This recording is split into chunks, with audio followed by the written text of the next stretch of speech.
If you are someone who have been lately diagnosed with heart disease and have been advised stenting, bypass surgery, or valve replacement, there must be a lot of questions coming to your mind. Whether to go for a stenting, whether to go for a bypass surgery, whether to have a tissue valve, whether to have a mechanical valve, whether it is right time to go for the surgery or you can wait. To answer all of these questions, we have with us Dr. Vaibhav Mishra, who is cardiac surgeon, head of cardiac surgery at Max Hospital, Patparganj, New Delhi, today with us. Sir, welcome to the show. Thank you. So, sir, you must be getting a lot of patients like these who have been recently diagnosed.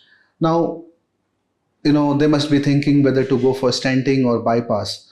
So, what is a better choice for them? And whether they should be going for the surgery immediately or they should be delaying it for some time? So whenever somebody undergoes an angiogram, the idea is to pick up any kind of coronary blockages. Our coronary arteries, they develop blockages over a period of time. Sometimes they may happen because of various reasons earlier, like diabetes, smoking, hypercholesterolemia, and things like that. Now, what these coronary blockages essentially do is they reduce the blood supply to the heart, so that whenever you're exercising, you'll feel the pain, which is called as angina. Sometimes these blockages can suddenly deteriorate, causing a heart attack, which could be minor or major. So the idea of angiogram is to pick up these blockages and then offer the best possible treatment. Now, there are three possibilities if somebody has an angiogram. One, the blockages are what we call as non-critical. So what is the non-critical blockage is anything less than 50%. We know that if the blockage is less than 50%, it will not reduce the blood supply to the heart. And in that case, only medical management is required, which is aimed at stopping the progression of blockage. There is no medicine in this world which can resolve the existing blockage or reduce the level of existing blockage. But the idea of medical treatment is to stop the progression of disease, stop that 50% to becoming 70%. Next comes borderline lesions, which are 50 to 70%. And anything beyond 70% is termed as severe blockage, which needs intervention. So now from here we answer your question. If you have got blockage in a single artery or two arteries, you can go for stent. But if you've got blockage in all the three arteries, at multiple places, more than one blockage in same vessel, then bypass surgery offers a better alternative. Fundamentally, stenting and bypass surgery both are separate treatment. They are not the same. The idea is to improve the blood supply to the heart, so that heart gets enough blood supply, you're able to live a normal life without any risk of heart attack. But they both the treatments, they achieve this by a separate thing. Now imagine there's a drain pipe in your house. It gets clogged. You can use a wire to open up the drain pipe. This is something as stenting. Okay, so you are opening up the existing vessel, that is stenting. So again, it makes sense that you can open up one or two arteries only, not the whole length of arteries or not multiple arteries. But when you have blockage in multiple arteries, so you've got multiple drain pipes which are blocked, you will need to change the entire plumbing system of the house. And in that case, you'll need to change the entire blood supply of the heart, which is by bypass grafting, wherein you take arteries from inside the chest or hand or legs and put new grafts. So essentially ensuring that you get a new blood supply system. So though both treatment are aimed at improving the blood supply of heart, they do it by a different way. And as you can understand, if we are opening your own artery by putting a stent, then it would have a less life. So in diabetic patients, stenting is less useful because the stents tend to get blocked earlier. And so in diabetic patients, bypass is much preferable option. So this is how we base a patient for treatment. Less than 50% blockages, we will advise medical management. Anything more than that, based on number of arteries involved, it could be either stents or bypass surgery. Okay. So sir, when you talk about bypass surgery, there are different approaches to bypass surgery. Now, what are the options available to patients if they really want to go for bypass surgery? Okay. So, bypass surgery means that you're bypassing the obstruction. You basically take conduits from inside the chest, hand, legs, bypass the obstruction. That's the mainstay of the treatment. Now, in terms of approaches, one is the standard approach, which is sternotomy. We go in via the chest, cutting the chest bone, which is the sternum. These days, MICS or minimal invasive cardiac surgery is there, wherein we don't go through center, we go from the side, in between the two ribs by means of special retractor. The inside of the procedure remains the same. So, bypassing the blockages, using conduit, all that principle remains the same, but only the approach is different. And obviously, because we are going through a small cut, this technique is not suitable for everybody.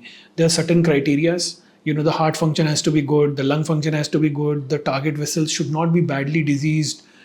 And, in terms of age also, it's not very suitable for elderly people or, who have pulmonary or lung related issues, because in this surgery, when we go from here, only one lung, which is right lung, is working. We have a special anesthesia called as one lung ventilation, single lung ventilation. So the left lung is not working. So entirely during the procedure, your right lung has to support the entire body.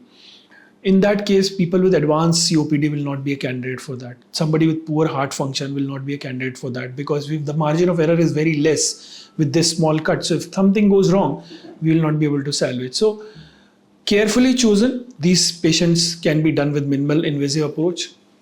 In terms of conduits, we've got a total arterial bypass. When the target vessels again are of good quality, we can use arteries only from inside the chest without taking anything from the leg. And then we have radial artery also, which is from the hand. So that's a combination. Essentially, all this is dictated by how invasive the disease is, how many vessels we are bypassing, what is the condition of your vessels, are they calcified, how is the heart function. So many things decide this. We have robotic bypass, also robotic, but currently all the robotic surgery is robotic assisted in terms of bypass surgery. Robotic assisted means that robot is used, obviously the surgeon is operating, only to harvest the conduits, but the anastomos, the actual sewing, is done by hands only. The total endoscopic robotic is not that well developed, but maybe in future it can be developed for, currently it's being done only for one blockage or something, and it's not being so done frequently. But MICS offers a definite advantage in terms of early recovery, less blood loss, less pain, less wound infection and everything. But again, it can be done, not a universally applicable technique, can be done in selected few. All right. So, if you talk about valve replacement now, which valve you think, people have mechanical valve, tissue valve as an options. So which one you recommend and when? Yeah, so that's the most common question asked by people who come for valve replacement. Now, number of things dictate this. First remains the age. Mechanical valves are made up of titanium or steel alloy, which basically lasts for your whole lifetime. You have to take a blood thinner, strong blood thinner for that.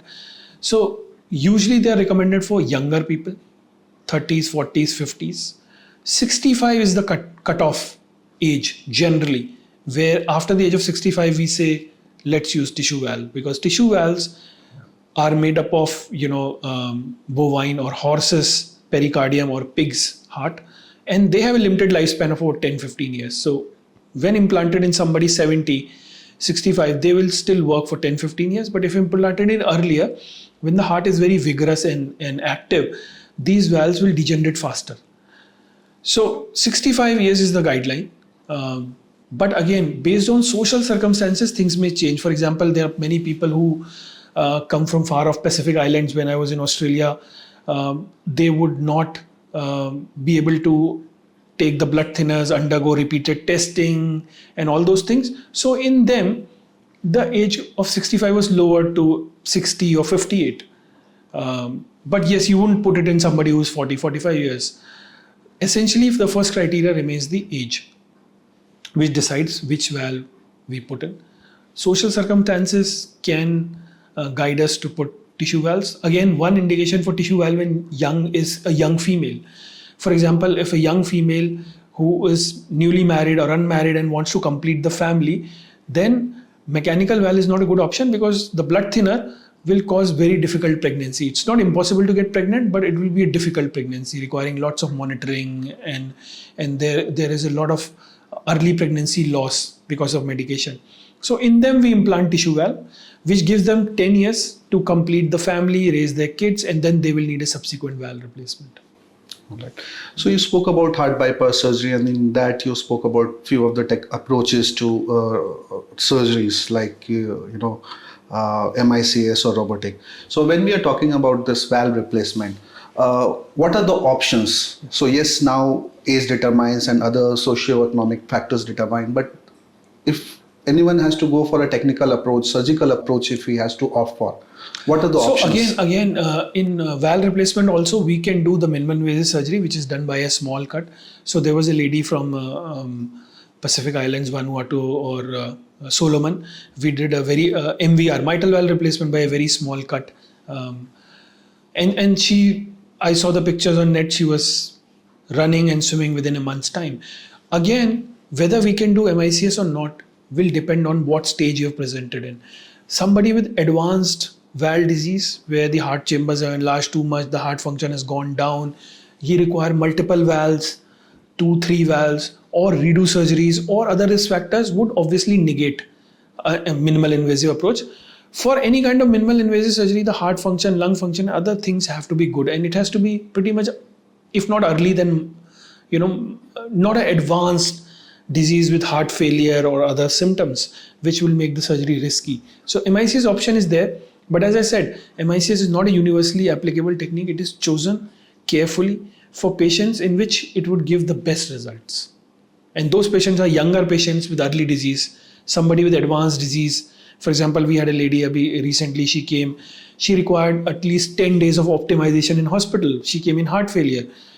She had mitral valve disease for about 15 years. The heart had enlarged, pulmonary hypertension, a lot of negative things were there. So such a patient will not be operated by MICS.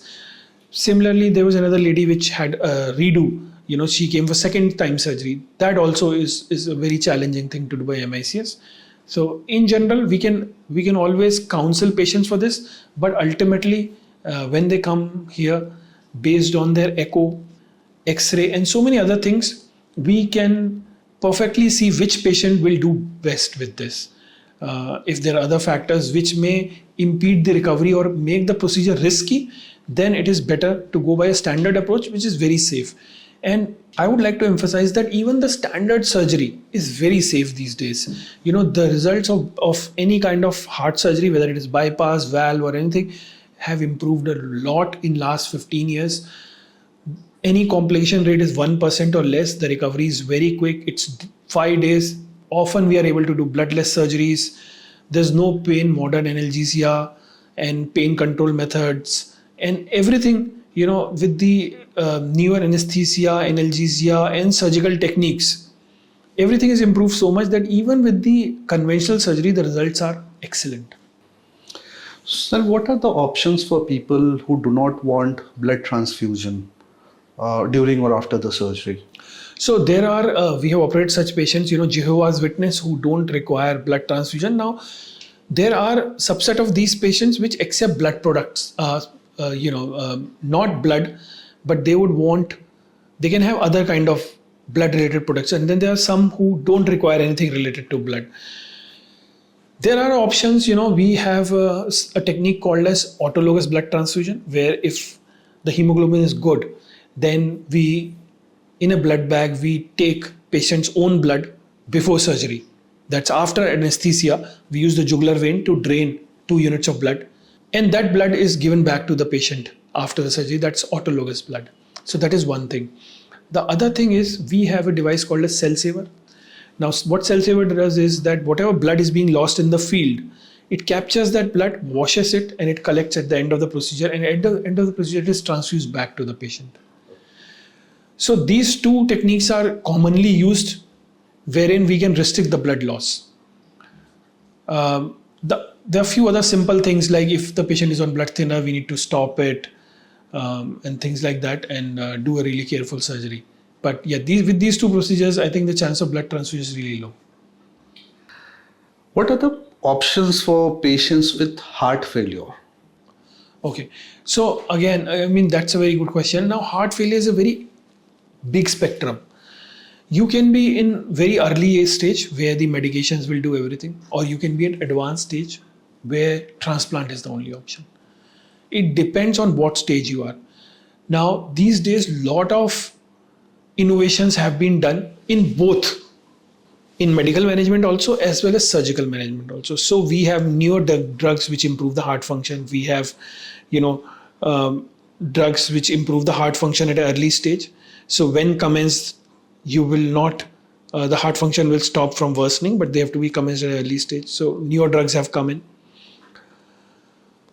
Beyond medical management, if we talk, then there are things like left ventricular assist device, which is like an artificial heart.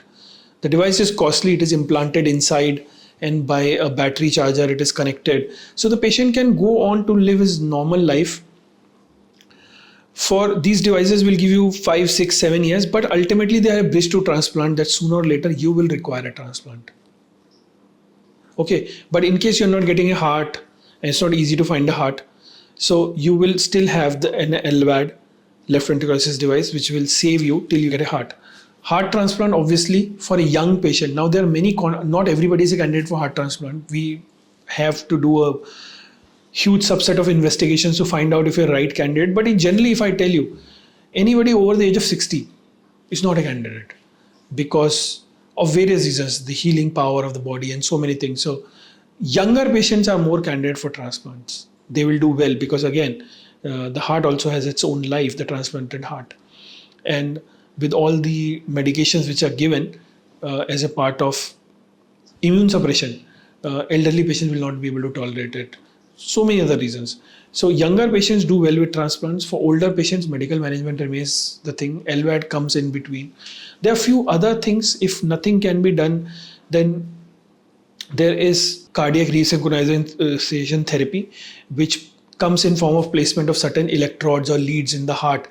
It is called a CRTD, where we can pace both the chambers of the heart to increase the heart rate and get some benefit. So that is one more procedure which is done in cath lab. Then sometimes if we are not able to do anything, then there's a procedure called as AICD, which is implantable defibrillator, because when the heart enlarges too much, it goes into abnormal rhythm, which can cause you to have a cardiac arrest. This AICD, what it does, it senses your heartbeat, and if you're getting that rhythm, it will give you a shock and sort of save you from that. So, but this does not remain a part of treatment. It is something to prolong your life and something of palliation, but that's also a therapy available. And sometimes, these patients may require only AICD. What one may require would essentially be based on the investigations. What is the cause for heart failure? Now, sometimes we've had patients, it is important to find the cause of heart failure also. Sometimes we've had patients who had coronary artery disease. They came with a very poor heart function. We did a viability study, and we found that there was a lot of heart which was recoverable. We did a bypass surgery and the heart recovered. So now sometimes heart failure may happen because of valvular disease. In early stages or even in advanced stages, replacement of valve may help. But if you're beyond a stage, then it will not help. Now, and then there's certain subset of disease called as cardiomyopathy, where the heart muscle weakens by itself or by various unknown factors. That's why it's called as idiopathic. There are thousands of factors which can't be identified. These are predominantly the cases which cannot be dealt with normal surgeries like bypass or valve replacement. And these are the patients which will require some form of intervention in form of, LVAD or heart transplant or other things. So first thing is to find out the cause for heart failure. If it is a correctable cause, do the corrective surgery like bypass or valve replacement. If not, then identify the other causes. If something is correctable, correct it. If not, then go for these things. Ultimate treatment beyond a certain stage, obviously you'll get a medical management for a lot of time. We want to prolong your own heart because there's no substitute to your own heart. Even if we can prolong it by medical management for 2 years, 3 years, it's still getting then a transplant. So the first step would remain to give you medical management, to optimize your condition, to make your heart work as long as possible. And in the later stages, LVAD or transplant remain the option. So, sir, if you talk about transplant, how easy or difficult it is for international patients especially? See, in India, the transplant laws basically are not very favorable to international patients, because obviously, if the heart is made available, there are people on the list. But I'll describe it for a domestic patient. Okay, so for a domestic patient, if somebody has been diagnosed with heart failure or requiring a transplant, he goes on the transplant list. And based on his blood group and other matches, whenever the heart is available, he would be called for transplant. But this also entails that you live close to the hospital. So busy transplant programs, they ask the patient to live close by, close to the hospital for 3 to 6 months. They assume that in that much time you may get a heart, and after that also you have to remain close to the hospital so that you can come back for follow-ups, drug treatment, and all that. Overall, it is very variable of and unpredictable when you'll get your heart, because so many other things have to be matched, apart from blood group and NHLA and all those things, your weight, height, so many other things have to be matched. So it's not easy to get a heart, because here we are talking of human heart of somebody who's basically brain dead and has got a working heart. So such situations, and then the family has to agree for donation. So there's still a lot of taboo around donation in India, and even outside India, the availability of such hearts is very limited. So it is not something which is in huge numbers, but yes, patient, they are recruited on the list, and every now and then when the heart is there, they are called on the list.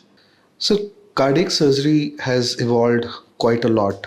Uh, what are the latest advancements in cardiac surgery that you see?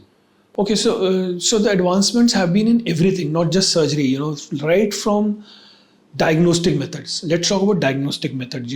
Our echo machines are much better now. We have got 3D echo machines in hospital. We have got in OT, we have got advanced transesophageal 3D machines which help us perform the operation better. So diagnostic techniques have improved a lot. All the scans, images, everything, diagnostic things have improved. Then if we talk about anesthesia, anesthesia has become better, pain relief has become better. All these things contribute to early patient recovery. Our surgical methods have become better, over the period of time. Everything, right from instrument to sutures to everything has gradually evolved so as to make the surgery more and more safe. Okay. Then, we have gone to do these surgeries by smaller cuts. We have gone and done these surgeries without blood loss. Every surgery which I do is beating heart surgery. In old techniques, the heart used to be stopped for bypass surgery, but we do a beating heart surgery where the heart is beating, and on that the grafts are put. So that's an advancement. Then MICS, even the MICS I do is a beating heart MICS, whereas this is just opposite to MICS which happens in Europe, where the heart is arrested, because they still do the arrested heart surgery. And we're gradually moving on to robotics and everything. Evolvement, it's a continuous process. Surgery has become safer. Pre-op, post-op, intra-op period has become much safer. Monitorings have become safer. So overall, every small things have contributed to this. And essentially what it is doing is, all these steps have not just made the surgery easy. What they have done is majorly, we are able to operate much sicker patients now as compared to 10-15 years back. Patients who were denied surgeries 10 years back because of the advanced disease, or 15 years back because of the advanced disease, are now being operated. We get many such patients from from islands, from Fiji, and who are at a very advanced stage of the disease. They are borderline operability. But we have been able to successfully operate nearly all of them. That is again advancement. We don't have to say robotics is the advancement only. The advancement lies in form of small things which have enabled us to do surgeries which were previously not possible. And everything has contributed to it. So I think the major thing which has developed is, right now we are able to perform safe surgery in almost everyone. People who were inoperable previously, even they are being operated. So there's a very small subset of patients which we know for surgery, even in advanced stage. and they recover well. And they recover well not just because of surgery, but because of the good post-operative care and monitoring systems, medications, everything. So, sir, what would be your message to patients who need bypass surgery or open heart surgery, but they're scared or they're delaying it? What would you suggest? Yeah. So, look, cardiac surgery is a very gratifying surgery. It gives you life which no other surgery can. And it not just prolongs your life, but it gives you full functional recovery. You are able to do things which you were not doing before. The chances of anything bad happening or a complication is extremely low. So if you have been advised heart surgery, you should go for it, because that will add not just years to your life, but productive years to your life. You are after bypass surgery, you're looking at 20, 30 or more years and productive years. You just have to keep your diabetes and other things under control.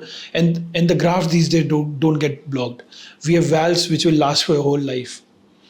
So there's no need to be scared of cardiac surgery. We have reached that stage that surgeries are extremely safe. Complications are extremely rare and unforeseen. But overall, if you've been advised surgery, you should go for it at an early stage rather than at a later stage, wherein things will be even more complicated. So there's no need to be scared of heart surgery. And so, can these blockages also be dealt with naturally, like natural herbal remedies, Ayurvedic medicines, Unfortunately, food, diet, anything? Yeah, so unfortunately, no. Once developed, these blockages will not go away with only these methods. While these methods are very important, any lifestyle changes are very important, your diet, exercise are very important, they will not reduce the existing blockages. They may stop the progression, halt the progression, and also these methods have to be done before you develop blockages. So any kind of preventive measure which people talk about, whether it's diet or exercise, has to be implemented very early in life at the age of 30s, 40s, so as you get a benefit in the age of 50s or 60s. Once you have developed critical blockages, these kind of therapies will only waste your time. But yes, you have to do them, because if you've got a stent, you don't want the stent to get blocked. If you've got a new graft, you don't want the graft to get blocked. If you're diabetic, you want your sugar to remain under control in less medication. So you still have to do exercise, diet, whatever you feel like, lifestyle changes, but they will not reduce the existing thing. And about the herbal things and all, anything, it's more of a misinformation or misconception. There's nothing which will dissolve the existing blockage. Thank you, sir. Thank you so much for answering our questions. I'm sure these will help patients decide what to do best for them. Sure. Thank you. I would like to tell everybody about 5 important symptoms of heart which one should never ignore, so that everything is diagnosed on a timely fashion. The first symptom is chest pain. So any kind of chest pain, don't attribute it to acidity, gas or anything else. If you have chest pain anytime, any abnormal sensation in the chest, even heaviness, seek medical attention.